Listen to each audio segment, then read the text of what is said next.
Hello everyone and नमस्कार सभी को। आज हम लोग क्लास 9 जेक बोर्ड का जो आपके 1 मार्च को एग्ज़ाम होने जा रहा है, ठीक है, 1 मार्च को जो एग्ज़ाम होने जा रहा है उनका पेपर उसमें आपके क्वेश्चंस देखने को मिलेंगे। तो हिंदी का पेपर यहाँ पे सॉल्व करने जा रहे हैं, हिंदी कोर का पेपर सॉल्व करने जा रहे हैं। तो चलिए बिना लेट किए हुए सॉल्व करते हैं। तो सबसे पहले आप पठित पद्यांश दिए हैं उसको पढ़ना है और 1 से 5 तक सॉल्व करना है। तो क्या बोलता है, क्या गद्यांश बोलता है, क्या भारतवर्ष बहुत पुराना देश है, उसकी सभ्यता और संस्कृति भी बहुत पुरानी है। भारतवासियों को अपनी सभ्यता और संस्कृति पर बड़ा गर्व है। वैज्ञानिक आविष्कारों द्वारा प्राप्त नए साधनों को अपनाते हुए भी जब अनेक अन्य देशवासी अपने पुराने रहन सहन और रीति रिवाज को बदलकर नए तरीके के जीवन बिताने लगे, तब भी भारतवासी अपनी पुरानी सभ्यता और संस्कृति पर डटे रहे और बहुत काल तक यह देश ऋषि मुनियों का देश भी कहलाता रहा। विश्व के मानव जीवन के उस नए दौर का असर पूर्ण रूप से भारतवासियों पर पड़ा नहीं। हवाई जहाज़ की सैर की सुविधा के मिलने के बाद भी पैदल की जाने वाली तीर्थ यात्राएँ होती ही रहीं। 5 नक्षत्र वाले होटलों में शावर बांध की सुविधाओं के होते हुए भी गंगा स्नान और संध्या वंदन का दौर चलता ही रहा।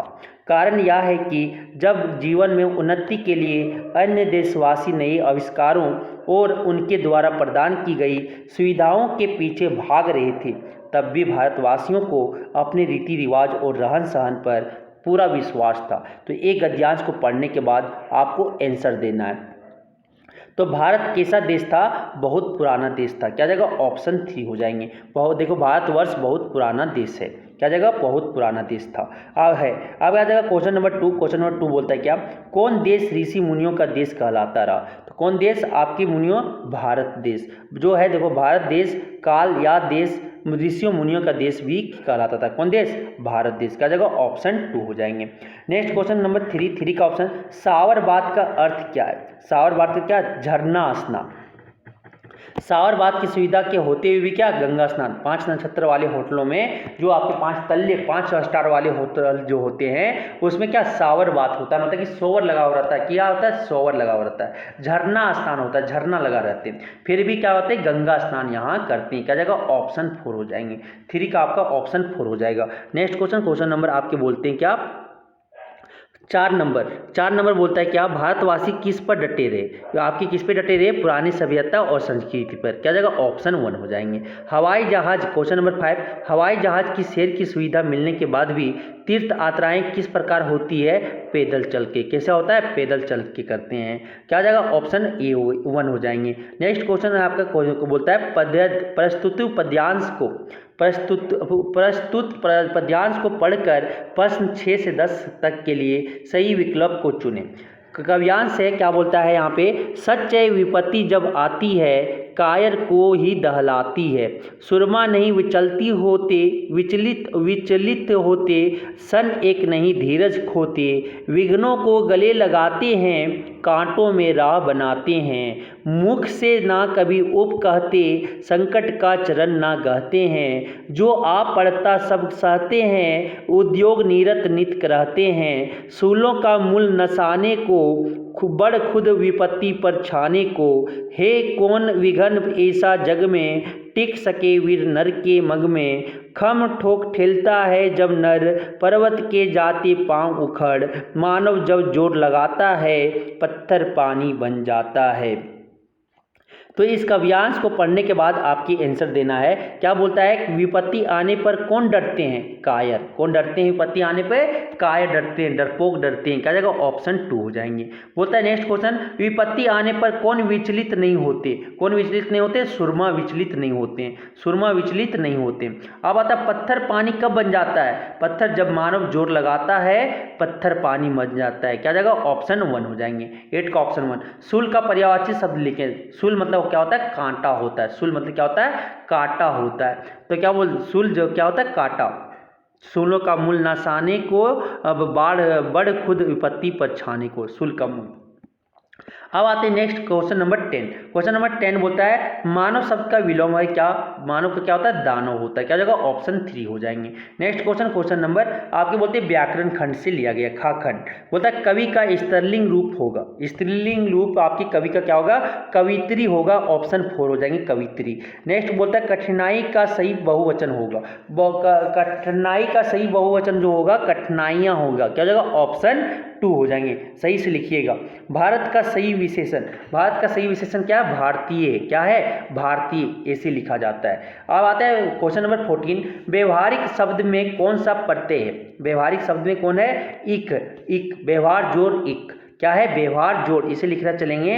क्या लिखेंगे? व्यवहार जोड़, व्यवहार जोड़ इक लिखेंगे। ऑप्शन क्या आ जाएगा? डी हो जाएंगे। ऑप्शन 4 हो जाएंगे। नेक्स्ट क्वेश्चन आपका बोलता है क्वेश्चन नंबर 15 बोलता है राम ने समय पर काम पूरा किया। राम ने पूरे समय पर काम पूरा किया। रचना के आधार पर वाक्य भेद बताएं। तो कौन वाक्य है? ए सरल वाक्य है। कौन है? सरल वाक्य है सर, सरल वाक्य है। अब आते हैं क्वेश्चन नंबर 16। क्वेश्चन नंबर 16 बोलता है क्या कि नूतन का विलंब शब्द, विलंब क्या है? नूतन का जो विलंब है वो क्या है? पुरातन है। क्या होगा? पुरातन।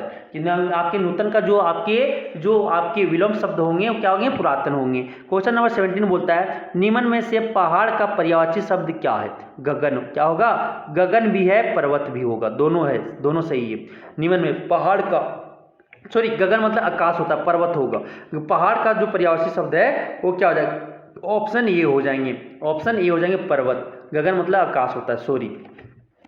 क्वेश्चन नंबर 18 बोलता है एड़ी चोटी एक करना मुहावरे का सही अर्थ है। क्या? अत्यधिक परिश्रम करना। ज़्यादा एग्जाम आते हैं ना, तो जब से ज़्यादा मेहनत करने लगते हो तो मतलब कि एड़ी चोटी एक कर दीजिए, मतलब कि आप ज़्यादा परिश्रम मेहनत करने लगे। अब आता है क्या? Question number 19। मैं कहता हूँ वाक्य में ने परसरग के प्रयोग में, परसरग के प्रयोग में कौन सा परिवर्तन होगा? मैंने कहा है। क्या हो जाएगा? मैं कहा। तो मैं की जगह पे क्या हो जाएगा? मैंने कहा है। क्या हो जाएगा? ऑप्शन 3 हो जाएंगे। नेक्स्ट क्वेश्चन, क्वेश्चन नंबर 20 बोलता है क्या कि नीचे लिखे वाक्यों में शुद्ध वाक्य है कौन है? नीचे लिखे वाक्यों में जो शुद्ध वाक्य है वो कौन है? आपके दर्शन हुए। क्या हो जाएगा? आपका दर्शन हुआ नहीं, आपका दर्शन हुए नहीं, आपके दर्शन हुए। क्या हो जाएगा? ऑप्शन 3 हो जाएंगे। नेक्स्ट क्वेश्चन, क्वेश्चन आपको बोलते हैं पाठ्य पुस्तक का ये आपके पठित गद्यांश है, मतलब प्रस्तुत पद्यांश को पढ़कर 21 से 24 का आंसर देना। क्या बोलता है? कव्यांश में बोल रहा है क्या? मेघ आए बड़े बन ठंड के सवर के, आगे आगे नाचती गाती ब्यार चली, दरवाजे खिड़कियां खुलने लगी गली गली, पाहुन जो आए हो गांव में शहर के, मेघ आई बड़ी बन ठंड के सवर के। इन पंक्ति के कवि कौन है? ये जो पंक्ति गाए थे उनका क्या है? सर्वेश्वर दयाल सक्सेना है। क्या है? सर्वेश्वर दयाल सक्सेना। ऑप्शन 1 हो जाएंगे सर। आपके आते क्वेश्चन नंबर 22 बोलता है क्या? इन पंक्तियों में किस ऋतु के आगमन का वर्णन है? इस ऋतु में, इस पंक्तियों में किस ऋतु के आगमन का वर्णन कहा गया है? तो वर्षा ऋतु का। किसका बोला गया? वर्षा ऋतु। ऑप्शन 2 हो जाएंगे। नेक्स्ट 23 मेघ किस प्रकार आए हैं? मेघ जो है बन ठंड के आए हैं, सज सवर के आए हैं। क्या जगह? दोनों 1 और 2 हो जाएंगे। बन ठंड के भी आए हैं और सज सवर के भी आए हैं। क्या जगह? ऑप्शन 3 हो जाएंगे, दोनों ऑप्शन हो जाएंगे। मेघ ऐसे आए हैं मानो गांव के शहर से क्या आए हो? पाहुन दमाद आए हो। क्या आए हो? पाहुन आए हो। गांव में शहर से दमाद आए हो। क्या जाएगा? ऑप्शन 1 हो जाएंगे। नेक्स्ट आपको बोलता है निम्नलिखित प्रश्नों के सही विकल्प का चयन करें। ललद ने किसको सच्चा ज्ञान माना है? ललद जो है, ललद ने किसको सच्चा ज्ञान माना है? क्या? आत्मज्ञान को। किसको माना है? आत्मज्ञान को माना है। नेक्स्ट क्वेश्चन, नेक्स्ट क्वेश्चन आपके बोलते हैं, नेक्स्ट क्वेश्चन जो है आपके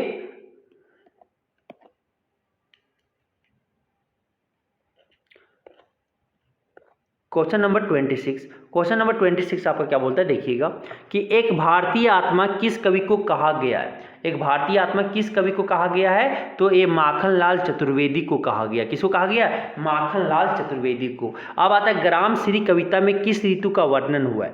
ग्राम श्री में जो किस ऋतु का आपका वर्णन हुआ है? तो शिशिर ऋतु का वर्णन हुआ है। क्या जगह? ऑप्शन 3 हो जाएंगे। क्वेश्चन नंबर 28 बोलता है बच्चे काम पर जा रहे हैं, कविता में कवि की पीड़ा का विषय क्या है? बच्चे काम पर जा रहे हैं तो कविता में जो है कवि का पीड़ा इस विषय पर, किसका विषय पर क्या क्या तो क्या बालकों का मजदूरी करना, बालकों मतलब लड़कों का बाल मजदूरी करना उनका पीड़ा था। क्या जाएगा? ऑप्शन 3 हो जाएंगे। अब आता है कुछ आपके गद्यांश को पढ़ के आंसर देना है। गद्यांश को प्रश्न संख्या 29 से 32 तक के लिए सही उत्तर का चयन करें।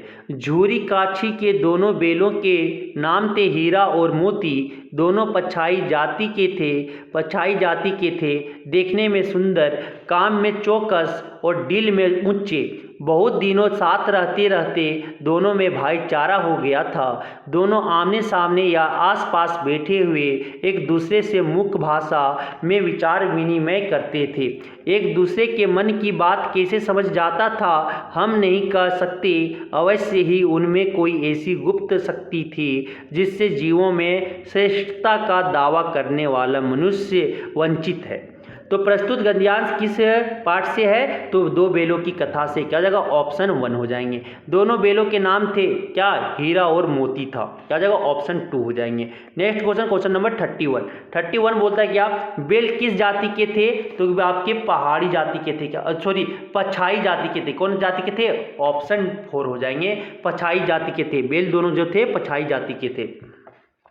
दोनों बेल एक दूसरे से विचार विनिमय कैसे करते थे?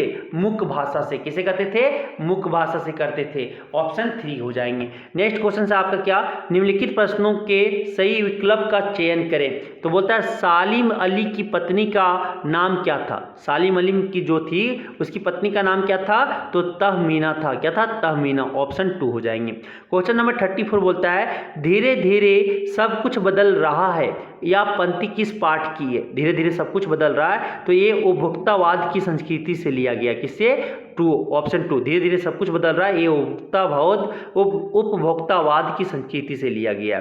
क्वेश्चन नंबर 35 बोलता है लहासा की ओर के लेखक के साथ दूसरा व्यक्ति कौन था? लहासा की ओर के लेखक जो थे उसका साथ और दूसरा व्यक्ति कौन था? तो सुमति था। कौन थे? सुमति थे। ऑप्शन 2 हो जाएंगे।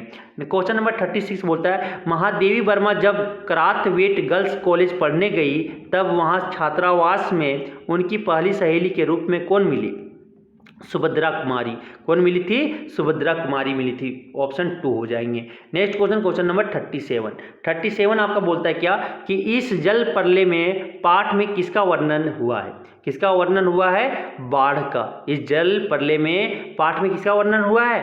बाढ़ का। ऑप्शन 1 हो जाएंगे। 38 नंबर बोलता है मेरे संग की औरतें पाठ में कौन औरत कभी झूठ नहीं बोलती थी? कौन औरत झूठ नहीं बोलती थी? लेखिका की माँ। लेखिका की माँ झूठ नहीं बोलती थी। क्या जगह? ऑप्शन 2 हो जाएंगे। 39 गोपाल प्रसाद विवाह को क्या मानते थे? गोपाल प्रसाद जो थे वो शादी को क्या मानते थे? क्या मानते थे? बिजनेस मानते थे। क्या? बिजनेस। ऑप्शन 3 हो जाएंगे। क्वेश्चन नंबर 40 माटी वाली पाठ में किस समस्या को उठाया गया है? तो आपकी माटी वाली जो आपके पाठ से किस समस्या को? विस्थापन समस्या को उठाया गया। क्या जगह? ऑप्शन 3 हो जाएंगे। तो इस तरह से हम देखिए हिंदी के जो इम्पोर्टेंट क्वेश्चंस हो रहे हैं वो हम कर लेंगे। प्लीज़ ये वीडियो को आप दूसरे के साथ भी शेयर करें जिससे उनका भी अच्छा हो जाए एग्जाम में। ठीक है, धन्यवाद।